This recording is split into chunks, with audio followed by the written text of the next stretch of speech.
Fala galera, aqui é o Gabriel e hoje é dia de mega saga aqui no canal. O torneio do DCKO continua e finalmente tivemos os confrontos diretos de cada herói. No vídeo de hoje vamos passar a limpo todos os combates que aconteceram no torneio. Tem Superman contra Capitão Átomo, Mulher Maravilha contra Lobo, Coringa contra Capuz Vermelho e muitos outros. Sério, gente, essas lutas estão muito legais e até o Presença apareceu numa delas. E, pessoal, editar esse tipo de vídeo dá muito trabalho, então já vai deixando aquele bate-like, aquele bate-comentário. Isso daqui ajuda demais aqui o canal. Beleza? Esse era o recado que eu queria dar. Bora pro vídeo.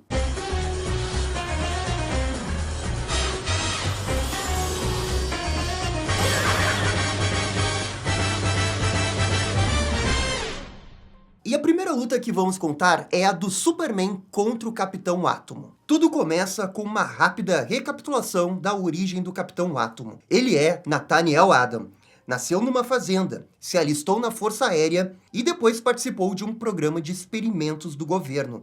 E assim virou o Capitão Átomo. Ele já foi chamado de herói, uma arma, mas sempre negou a alcunha de Deus. E agora ele está frente a frente com o Superman, após a última rodada eliminatória. Clark está chateado com o Capitão pelo que aconteceu no round anterior, quando ele atacou a Supergirl. Só que Nathaniel fez aquilo para continuar no jogo. Ele sabe que está numa guerra. Superman não aceita esse papo e diz que a conversa não terminou. E nesse momento, eles são jogados para o segundo round. E por ironia do destino, é justamente contra o Superman, o que o Capitão Átomo não gosta. Afinal, é o Superman. Ninguém quer pegar o Real Madrid nas oitavas de final da Champions League, né? Serão 3 rounds. Quem vencer 2 elimina o adversário. A primeira luta é em Metrópolis. E Superman comenta que pode até mesmo escutar as pessoas ali. O Azulão quer conversar com o Capitão Átomo, mas o mesmo responde com um socão na cara dele. Superman sai voando e bate em diversos prédios. Nathaniel comenta que dar um soco no Superman é algo que o machuca, mas é preciso. Ao se levantar, Clark fala que ele poderia ter matado pessoas reais. Só que o Capitão não vê dessa forma.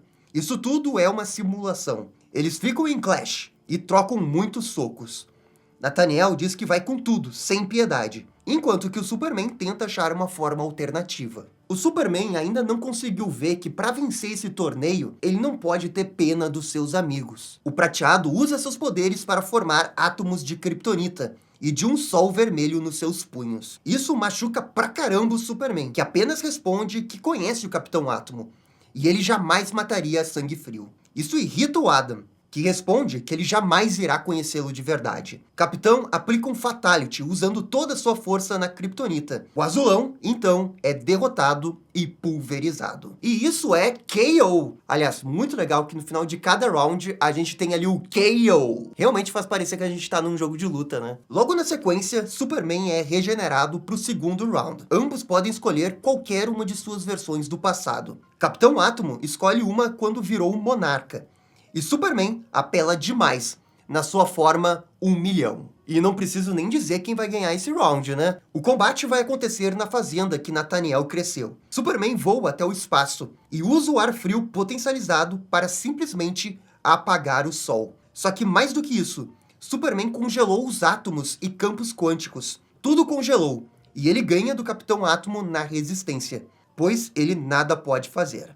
Superman levou o segundo round. Pro terceiro, quem decide apelar é o Capitão. Ele simplesmente absorve todas as suas formas, enquanto que o Superman volta para sua forma normal por escolha própria. Só que tem um problema. Átomo não deveria ter feito isso. Isso é roubo, de acordo com o Coração de Apocalipse. O herói tenta ele mesmo pegar o coração para si, e é punido. Ao fazer isso, o tecido da realidade e do passado do Capitão Átomo começam a se desmanchar. Temos essa linda página que os heróis estão sob os painéis da primeira página. Capitão Átomo reflete que quando ele entrou lá no início do torneio, ele imaginou um mundo que ele tem o controle do seu próprio futuro. Mas o Capitão aposta que se o Superman ganhar, ele não vai alterar em nada. Eles voltam a lutar, mas dessa vez, Capitão começa a usar a sua própria história como defesa. E tipo, literalmente como escudo para o Superman não atacá-lo. Logo depois, ele pega a sua origem da bomba e a joga no Superman. Tudo se despedaça. E parece que o Capitão Átomo vai vencer. Mas Superman sobreviveu. E na verdade, Tudo isso resultou na fusão de seus poderes com o do Capitão Átomo. Agora, Clark vai usar os poderes do Nathaniel contra ele. Superman está lutando com tudo, e aplica uma finalização no Capitão Átomo, mostrando que agora não vai mais ter pena de seus amigos. Afinal, ele precisa ganhar. Assim, Superman vence e avança para o próximo round. E em paralelo que está acontecendo todo esse negócio das lutas, a gente também tem aquele problema que está acontecendo na Torre de Vigilância. Gladiador Dourado, possuído pelo Darkseid, segue atacando Doomsday e o joga para fora do satélite. E é aqui que o Darkseid até diz que nunca gostou do Apocalipse. E agora, pelo jeito, ninguém pode vencer Darkseid. E agora vamos para a segunda luta do torneio, que é o Aquaman contra o Gavião Negro. A HQ começa já na porradaria, com os dois frente a frente. Contudo, 24 horas antes, o Aquaman refletia com seus amigos sobre participar ou não no torneio. A sua filha, Andrina Curry, entrega um pingente para dar sorte. Enfim, voltamos novamente para a luta. E Carter Hall fala que Arthur não tem chance por ter mais experiência. Aquaman tenta se defender com seu tridente, mas é golpeado com a massa do gavião. Ao se levantar, ele fala que sempre há água, não importa onde esteja. E assim, ele usa seus poderes potencializados para invocar a água do chão. Numa exibição fantástica de poder, Aquaman levanta várias colunas de água. O Gavião desconfia que tem algo de errado. O Arthur nunca realmente pôde invocar tamanho nível de poder. Contudo, ele se distrai, e ao olhar para trás, Aquaman está surfando um tsunami e ataca violentamente Gavião Negro. O herói alado percebe que esse homem, na sua frente, não é o amigo que ele conheceu. Há algo caótico nele. E assim, chegamos a mais um KO. Gavião Negro perde o primeiro round. E agora a HQ para essa narrativa para mostrar o que está acontecendo na Torre de Vigilância. A luta do gladiador Darkseid com o Forjador de Mundos começou. Ele usa seu martelo para forjar um exército de gladiadores dourados e assim atacar Darkseid, que fica preso entre os gladiadores. De volta ao torneio, Carter Hall está arrasado com a derrota. Ele acha que não pode vencer Arthur, que alcançou um poder nível de Deus. Só que então, ele escuta uma voz. É do deus Horus de Thanagar, que aparece para conceder um novo poder ao Gavião Negro. E do outro lado da arena, em seu farol, Aquaman percebe que tem algo de errado. Ele sente que talvez não consiga controlar os seus poderes bufados. Então, a água começa a ser sugada, e Gavião Negro aparece, agora com uma nova armadura. Aquaman é atingido por um sonoro golpe e cai na superfície. Logo depois, Gavião, como se fosse o Vegeta, o ataca por baixo. E com a força do golpe, Aquaman vai para o espaço. Esse é o plano do Gavião, já que no espaço não há água. Contudo, Aquaman não se deixa intimidar e apenas responde que sempre há água. Em narração, o Aquaman explica que não importa o tamanho da força do Gavião Negro, ou que ele tenha pegado emprestado a força de um deus, o corpo do Gavião Negro ainda é feito de 60% de água. O Aquaman tem o poder do azul, e isso permite ele controlar toda a água do universo. Ele usa esse poder para congelar o coração do Carter, e assim ele fica imóvel durante toda a queda até a Terra. Um enorme impacto acontece, e é revelado que Gavião Negro foi derrotado. O Aquaman é o vencedor. E coitado do Gavião Negro, né? Nem pra ganhar um round contra o Aquaman. Aquaman tá realmente muito poderoso aqui, hein? E bem, vamos pra próxima luta, que é uma das mais aguardadas, e é justamente da Mulher Maravilha contra o Lobo. A HQ começa com o próprio presença do universo da DC, zapeando a sua televisão sem encontrar nada de interessante. Até que ele vê a luta da Mulher Maravilha contra o Lobo. Contudo, a luta já está em andamento. E por isso, ele usa o seu controle remoto para retroceder e ver desde o início. E assim começa o primeiro round. O Lobo é anunciado num ringue de boxe, no meio de um posto intergaláctico. A Diana também está pronta para o duelo, e ela tem um pressentimento de que vai gostar disso. E enfim, a luta começa. Os primeiros golpes são da Diana, e depois Lobo a pega pelo cabelo, e consegue encaixar um socão. Lobo acha que é tudo que a Mulher Maravilha tem, mas não é. A Diana usa o seu laço da verdade para segurar o Maioral. Só que essa estratégia não funciona. Lobo consegue segurar o soco dela, e depois mata a Mulher Maravilha na base do soco, vencendo assim o primeiro round. Pô, eu achei um pouco anticlimático a Mulher Maravilha perder só pra soco, né? Mas beleza. Pro segundo round, Diana escolhe a sua armadura dourada do Reino do Amanhã. Ela escuta a moto do Lobo se aproximando. O Maioral fala que ela não pode se esconder, mas a verdade é que a Diana não quer se esconder, e joga o seu escudo que acerta em cheio o lobo. É quando finalmente vemos que forma que o lobo escolheu, e é a sua forma dos Novos 52. Mulher Maravilha não está sozinha nesse round. As suas irmãs guerreiras, como Cassie, Donna Troy e Yara Flor, também estão ali para deter o lobo. Elas conseguem arrancar o braço do Maioral, e depois se juntam nele para atacá-lo. Temos aqui até um pequeno cameo do canguru da Mulher Maravilha, lutando com os golfinhos espaciais que o lobo tanto ama. Contudo, apesar de tantos golpes, Lobo continua a se regenerar.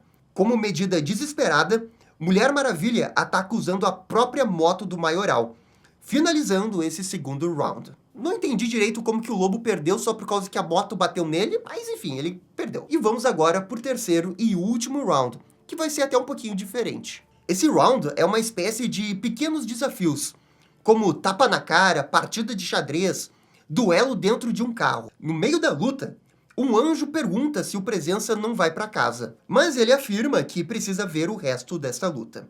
E finalmente, o duelo verdadeiro acontece nessa arena redonda. Lobo pega a sua metralhadora e dispara contra Diana, que se protege usando os braceletes. A explosão de uma granada joga a heroína para longe. Só que esse não é o seu fim, pois Mulher Maravilha retorna usando as correntes do próprio Maioral contra ele, e a usa para prender o seu adversário. Dessa vez, Mulher Maravilha tenta atacá-lo usando sua espada, só que o Lobo consegue revidar, e os dois ficam grudadinhos pela corrente. O Lobo comenta que não adianta mutilá-lo, ele é imortal. Ele fez um acordo com o próprio Deus. E de fato isso é verdade, isso aconteceu numa HQ do Lobo. Foi assim que ele conseguiu a sua imortalidade. Só que o Presença estava vendo tudo isso, e simplesmente autoriza que dessa vez o Lobo possa morrer ao ser apunhalado pela espada da Diana, que enfim vence o duelo. E é dito aqui que o contrato da imortalidade do Lobo é rompido, só que não ficou claro se é só para esse torneio ou para o universo inteiro da DC. Pelo jeito a gente vai ter que esperar a nova HQ do Lobo, né, que vai sair em breve, para ver se realmente ele perdeu a imortalidade de vez. De volta à luta do Gladiador Dourado, ele consegue se livrar do montinho de gladiadores, e na sequência usa a Sanção Ômega para derrotar o Forjador de Mundos. E agora seguimos para o quarto duelo, que é do Cyborg contra o Monstro do Pântano. Essa história começa já com os dois na trocação, com o Cyborg sendo o narrador da história, e explicando que é comum no ramo deles heróis se enfrentarem, mas nunca num nível de risco como esse. Victor usa os seus canhões sônicos e derrota a criatura do verde no primeiro round.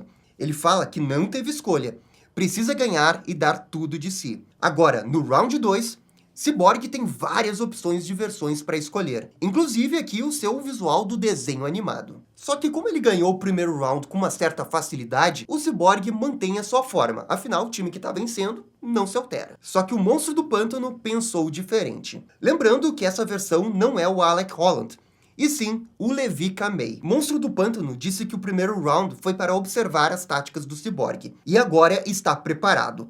Ele ataca o Titã com esporos. Entretanto, Victor consegue revidar, usando seu canhão sônico novamente. Isso funciona, só que não é o suficiente para derrotá-lo. Na verdade, Monstro do Pântano estava escondendo o jogo.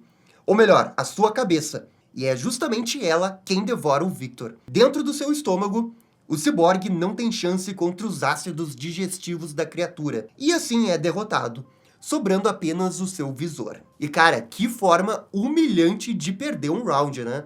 Enquanto isso, na Terra, John está terminando de evacuar o planeta exatamente no momento que a transformação da Terra em Apocalipse está acelerando. Ele teve a ajuda da Lian, a filha do Arsenal. Quando Roy fica sabendo disso, ele fica pé da vida que a sua filha estava fazendo isso desobedecendo suas ordens. Acontece que o Roy vê Lian apenas como uma criança, e ela responde à altura, dizendo que ele também começou a carreira de herói quando ainda era criança. E essa doeu. Imagina se a Lian sabe todo o passado do seu pai. Agora estamos no terceiro round. Cyborg escolheu uma forma maior chamada Titânica. O Monstro do Pântano fala que não precisa escolher uma forma, porque ele já é todas. Uma verdadeira legião. Ele se multiplica em diversas outras versões do Monstro do Pântano. O Cyborg ataca usando tudo que essa forma oferece.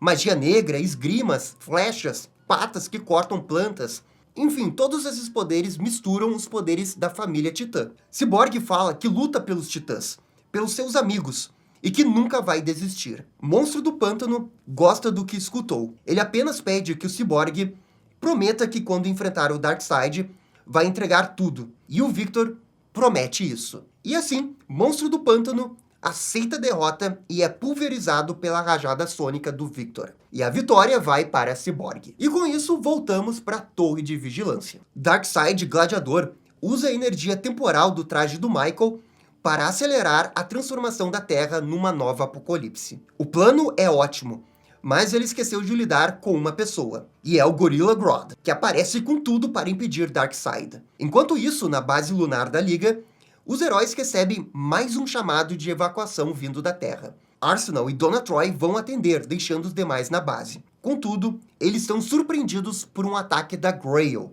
a filha do Darkseid. É aqui que termina a HQ dos Titãs, e vamos para a próxima luta, que é da Arlequina contra a Zatanna. O round começa com a Zatanna sendo teletransportada para uma casa, que é um tanto estranha, e na qual a própria Zatanna diz que a representa. Enquanto isso, a Arlequina também está no mesmo lugar, mas o seu método para avançar é bem mais escandaloso e envolve o seu martelo. Zatanna escuta vidros sendo quebrados e pede para a pessoa aparecer, e finalmente as duas se encontram. Zatanna inocentemente se aproxima da Arlequina, achando que elas serão parceiras nesse round, mas não é bem isso.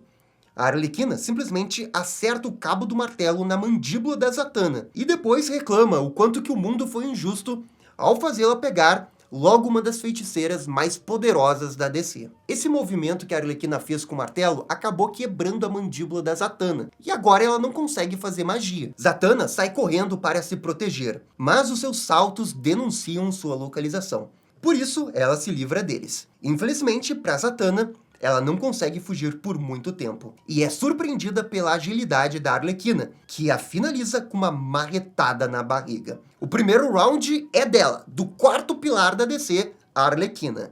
E depois, a Palhacinha escolhe a sua forma para o segundo round. E pô, nessa página os caras colocam tipo 9 visuais alternativos da Arlequina, e nenhum é o visual clássico dela. Os caras realmente querem apagar esse visual clássico, né? No intervalo, Zatanna reclama que o golpe da Arlequina foi sujo. Após esse round, ela recuperou a voz e, pelo jeito, as coisas vão ficar feias para a Arlequina. O segundo round começa e Zatanna parte na porrada mesmo. Já a Arlequina dá uma de Mike Tyson e morde o brinco da Zatanna, puxando parte de sua orelha. Só que a feiticeira rapidamente se recupera usando a cura. Isso enfurece a Arlequina, porque ela entende que isso é extremamente injusto. Acontece que a Zatanna quer vencer sem usar magia ofensiva, e ela ataca apenas de forma física. A luta vai ficando cada vez mais violenta, até a Arlequina perde um dente.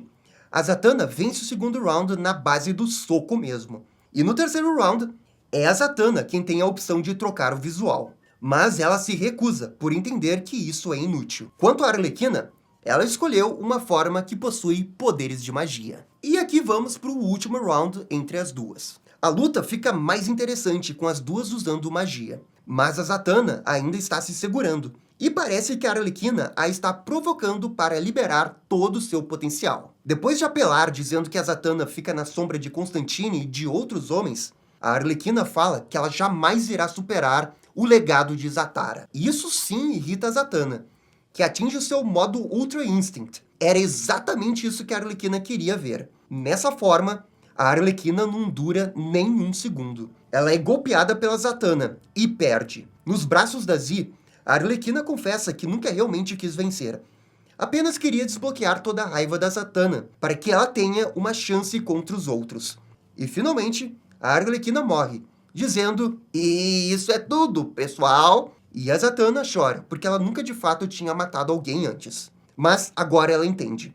Precisa ir até o fim, e quando vencer, vai trazer a Arlequina de volta. Ela não vai desperdiçar o sacrifício da Arlequina, e está pronta para o próximo combate. E novamente voltamos para a Torre de Vigilância. A luta do Grodd contra o Darkseid está surpreendentemente equilibrada. E o Grodd usa seus poderes psíquicos para forçar o Darkseid a sair do corpo do gladiador. E agora vamos para a próxima luta, que é do Jay Garrick contra o Guy Gardner. Essa luta acontece na HQ principal do Flash. Antes dela começar, A história mostra o Wally levando o impulso para Central City, após os eventos da última edição, quando a Legião Absoluta mexeu na linha do tempo.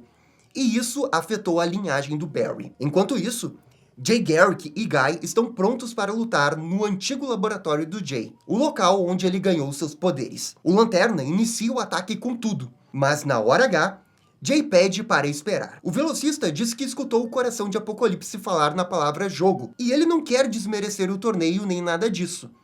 Mas ele acha que dá para resolver isso de uma outra forma. Então, ele pega um jogo antigo de damas no seu armário. E o Guy aceita jogar. Mas como ele não conhece as regras do jogo, faz tudo errado. Lanterna se irrita e xinga o Jay, o chamando de velho, e que ele deveria se aposentar. E ele não deveria ter feito isso. Jay joga o seu capacete no Guy, quebrando seu nariz. Logo depois, o velocista acelera ao redor do Lanterna, que não está impressionado. Ele ataca com tudo e finaliza Jay Garrick. O primeiro round vai para o Guy. O Coração de Apocalipse adora essa violência toda. No segundo round, Guy escolhe a sua forma com o anel vermelho. Já o Flash Jay escolhe a sua versão fusionada com a força da aceleração. E assim, eu acho que essa versão do Jay é para ser uma homenagem ao Flash do Reino do Amanhã, porque o visual é muito parecido. Só que também é importante dizer que o Flash do Reino do Amanhã é o Wally West, não é o Jay Garrick. Só que como ele tem aquele capacete do Jay Garrick, eu acho que a homenagem acabou valendo. Nessa forma, Jay é a própria força da aceleração, e o Guy não tem nenhuma chance. O Flash Jay ataca o próprio Anel Vermelho, o que resulta numa grande explosão que destrói por completo o Guy. Enquanto isso, na Torre de Vigilância, a luta do Gladiador e do Gorila continua. O vilão do Flash consegue sentir que o Michael ainda está em algum lugar dentro do Gladiador, e ele vai achá-lo. Só que ao entrar na sua cabeça, Grodd visualiza todo o horror que o Darkseid pretende instaurar, e isso o deixa paralisado, afetando sua mente e até mesmo o Lex Luthor, que possui um elo mental com o Gorilla Grodd. E com isso, voltamos para o último round da luta do Flash e do Guy. Em narração, Guy fala que não é verde nem vermelho. Quem ele é de verdade é a sua forma Warrior. Já o Flash Jay escolhe a sua forma mais jovem e ainda conta com uma arma em formato de lança. O primeiro movimento é do Jay, e depois o Guy, que usa sua antiga linhagem alienígena para transmutar o seu corpo numa arma. E aqui cabe só uma pequena contextualização. O Guy Gardner possui essa antiga linhagem alienígena que se origina do planeta Vulgar, que é onde eles estão lutando nesse momento. Lá no passado, o DNA do Guy foi reescrito para ele virar uma arma viva. E claro que isso aconteceu lá nos anos 90. O Flash Jay consegue desviar dos tiros facilmente. Só que Guy não está sozinho. O seu poder vem de toda a linhagem dos Vuldarianos. Ele segura a lança do Jay e a devolve com toda a sua força. E agora sim, Jay é atingido. O Guy prepara o seu canhão e Jay reconhece que perdeu. O seu único pedido é que ele vá com tudo contra Darkseid. E isso é algo que o Guy irá fazer. O ataque final de Guy destrói Jay e é mais um KO. E no final dessa HQ do Flash, vemos o Flash Wally aparecer na casa da Iris para deixar um impulso aos cuidados dela, e ele avisa que o Barry está em perigo. E agora vamos para a penúltima luta, que é uma das mais aguardadas por mim, que é Lex Luthor contra Etrigan. A HQ começa com o Luthor preso no inferno. Ele reflete sobre a vez quando fez um acordo com o demônio Neron, em troca de sua alma. E então, voltamos para o presente, já no meio da luta de Luthor contra Etrigan. O combate realmente parece equilibrado, mas o foco aqui é a narração do Luthor, sobre como ele sempre lutou pelo que acredita, mesmo quando os outros não entendem. Ainda assim, quando ele está sozinho, ele se questiona o que vai acontecer quando morrer. E exatamente nesse momento, Luthor é derrotado pelo Etrigan, após ser queimado vivo. Enquanto o demônio debocha em forma de rima sobre o torneio, o Lex é restaurado. Ele se questiona por que o Etrigan está nesse torneio. Qual que é o seu interesse no Darkseid? E é nisso que o Etrigan responde que há muito tempo ele viu o que o Darkseid é capaz. E o Etrigan estava se referindo àquela saga da DC dos anos 80, Odisseia Cósmica, quando o Darkseid pegou o corpo do Etrigan para viajar entre dimensões e conseguir falar com a própria equação antivida. Pois é, isso aconteceu. Para a próxima rodada, Luthor escolhe a sua versão quando foi Superman, lá naquela saga Guerra Darkseid. Já o Etrigan escolhe sua forma medieval do tempo de Merlin. O coração os transporta para uma nova arena, em Metrópolis. Aqui o Luthor tem a vantagem, e engana Etrigan a cair numa armadilha com robôs. Luthor admite que deixou ser derrotado no primeiro round, e que agora as coisas serão diferentes. E aqui a luta é interrompida para a gente ver o que está acontecendo na Fortaleza da Solidão. O Superboy Prime está finalizando de configurar os robôs Superman, com aquela informação da Lara. A Lois nunca gostou muito desses robôs porque lhe faltam humanidade, ao contrário do Prime, que sempre os adorou. Após uma pequena discussão com o Sunboy, que está preso aqui, finalmente eles vão para o espaço em direção à torre de vigilância. E agora sim voltamos para a luta do Lex. Luthor se irrita ainda mais com as frases rimadas do Etrigan, e nesse round ele tem toda a vantagem, e consegue encurralar o Etrigan no parapeito do prédio. O Luthor fala, já que eles estão num torneio de Apocalipse,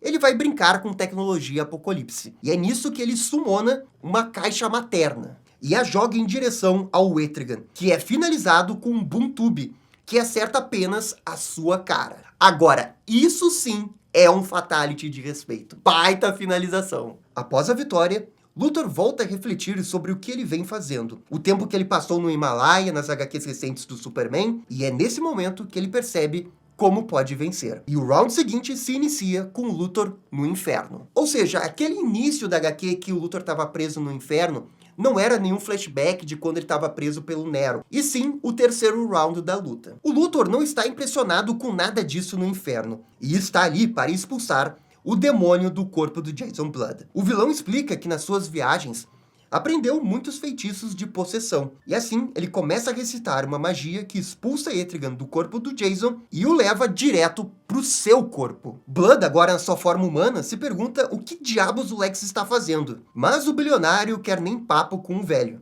e corta sua garganta. Para Lex, o demônio é um presente. Contudo, o demônio tenta lutar internamente contra Luthor, que resiste do jeito que pode, e os dois se recusam a perder. É então que acontece uma grande explosão, e o coração de Apocalipse anuncia que teve um nocaute. Das chamas, surge apenas um homem, Lex Luthor. Ele está vivo, e é o vencedor desse duelo. O Lex não tá nem aí se tem uma alma ou não. Ele não vai se permitir ser controlado por ninguém. Ele será um deus. Nesse momento, ele sente uma dor que vem da conexão mental estabelecida com Gorilla Grodd, e ele revela que foram traídos. Contudo, não há tempo suficiente para revelar o que está acontecendo na Torre de Vigilância. E lá, a batalha do Darkseid continua, e o Apocalipse voltou para um segundo round. E agora vamos para a última luta, que é a mais aguardada com certeza, que é do Jason Todd, Capuz Vermelho, contra o Coringa. O Jason se prepara para entrar na arena. Em narração, ele sente que seus amigos, quando olham para ele, na verdade estão vendo o Coringa, o seu sorriso, a tragédia na qual ele passou, como se ele fosse uma criação do palhaço do crime. E agora, nunca mais, diz Jason. Finalmente, os dois aparecem na arena de combate, que parece ser aqui uma Gotham destruída. A luta começa com eles sacando suas armas e atirando um no outro. O Coringa é rápido, imprevisível e consegue desviar dos golpes. Nesse início, o palhaço tem a vantagem e consegue ferir Jason, que luta pela sua vida, enquanto que o Coringa luta pela diversão. Por isso, Jason decide fazer o mesmo e enfia sua espada na garganta do vilão. Contudo, ele ainda está vivo e foge. E o Jason aproveita esse momento para explicar qual arma que ele pegou no início do torneio. Ele sabia que o Coringa daria um jeito de estar nesse torneio, e por isso ele escolheu o que talvez seja a única arma que pode, de fato, matar o demônio dentro do palhaço do crime. É uma arma que decifra o composto da Ace Chemicals, algo que irá transformá-lo em humano novamente. De volta à luta, Coringa foge justamente para a Ace Chemicals. Jason entra com cuidado e escuta o palhaço do crime se movimentar pelas grades. O tiro acerta o ombro do vilão, que fala que esse tiro foi diferente de tudo que sentiu.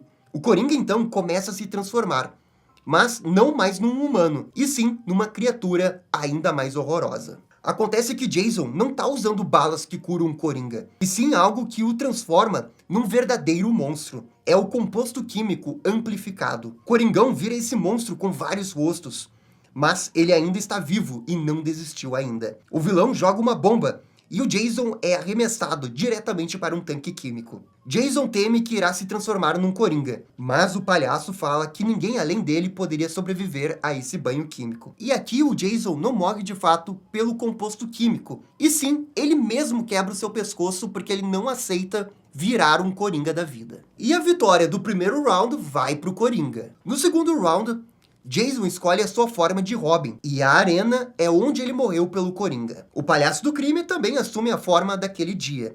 Ele quer brincar de nostalgia. A luta se inicia, e temos uma contagem regressiva da mesma bomba que matou o Jason no passado. Ambos têm 30 segundos para resolver o combate. Jason tem a vantagem no duelo físico. Ele acha revigorante ter toda essa agilidade novamente. Só que ao desviar de umas caixas, ele é surpreendido pelo pé de cabra do Coringa. Jason é golpeado diversas vezes, assim como no passado. Só que dessa vez, ele não vai permitir que as coisas terminem do mesmo jeito. Ele revida, pega o pé de cabra e golpeia o vilão sem piedade. O Coringa, mesmo todo quebrado, consegue se levantar e saca sua arma. Ele não atira no Robin, na verdade, ele atira na bomba.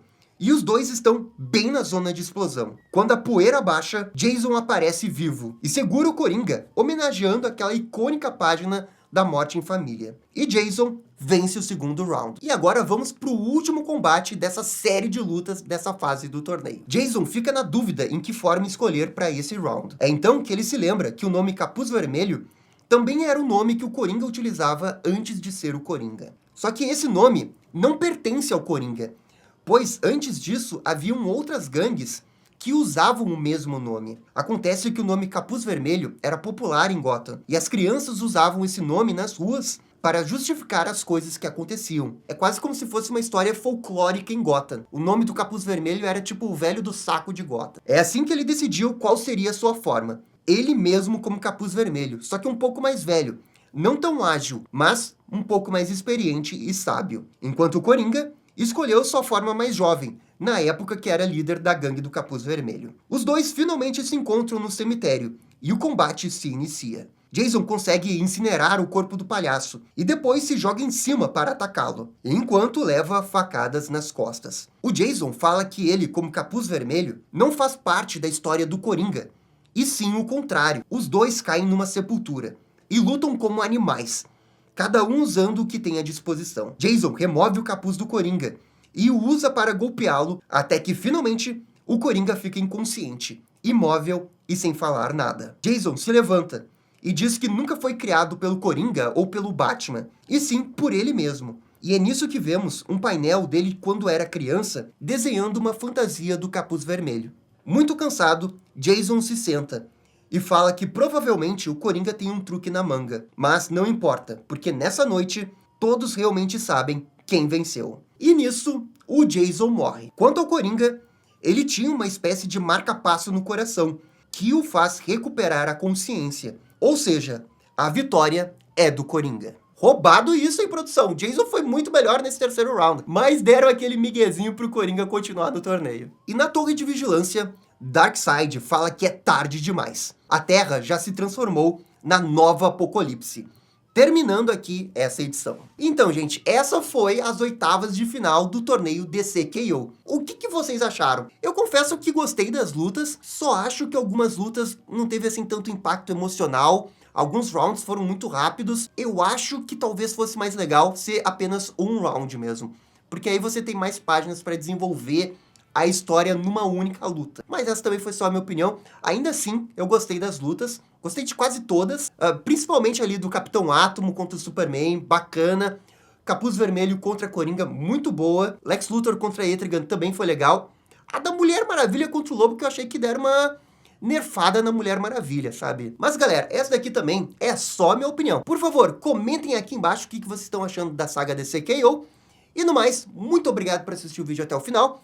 Eu fico por aqui e vocês estão ligados, dali DC. E esse foi o vídeo das lutas do DC KO. E aí, gostaram? Não gostaram? Deixem suas opiniões nos comentários. E se curtiram o vídeo, deixe aquele joinha e inscreva-se no canal para ficar sabendo absolutamente tudo sobre Batman. Obrigado, gente, e até a próxima. Tchau, tchau.